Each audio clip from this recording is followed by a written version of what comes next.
नाज़रीन, बिलावल भुट्टो की ज़ेर सदारत पीपल्स पार्टी की पार्लिमानी पार्टी का जरदारी हाउस में इजलास। कश्मीर हुकूमत से मुताल्लिक सियासी हिकमत अमली का फैसला आज मुतवक्के।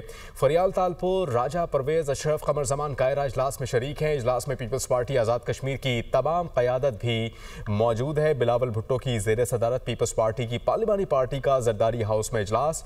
कश्मीर हुकूमत से मुताल्लिक सियासी हिकमत अमली का फैसला भी आज मुतवक्के। इसके अलावा फरियाल तालपुर राजा परवेज़ अशरफ कमर ज़मान कायरा इजलास में शरीक हैं।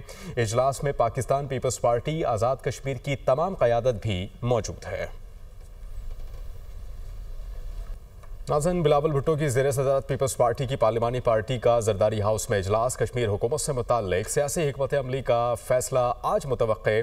फरियाल तालपुर राजा परवेज़ अशरफ कमर ज़मान कायरा इजलास में शरीक हैं। इजलास में पीपल्स पार्टी आज़ाद कश्मीर की तमाम क़यादत भी मौजूद है। बिलावल भुट्टो की ज़ेर सदारत पीपल्स पार्टी की पार्लिमानी पार्टी का जरदारी हाउस में इजलास। कश्मीर हुकूमत से मुताल्लिक सियासी हिकमत अमली का फैसला भी आज मुतवक्के। इसके अलावा फरियाल तालपुर राजा परवेज़ अशरफ कमर ज़मान कायरा इजलास में शरीक हैं। इजलास में पाकिस्तान पीपल्स पार्टी आज़ाद कश्मीर की तमाम क़यादत भी मौजूद है।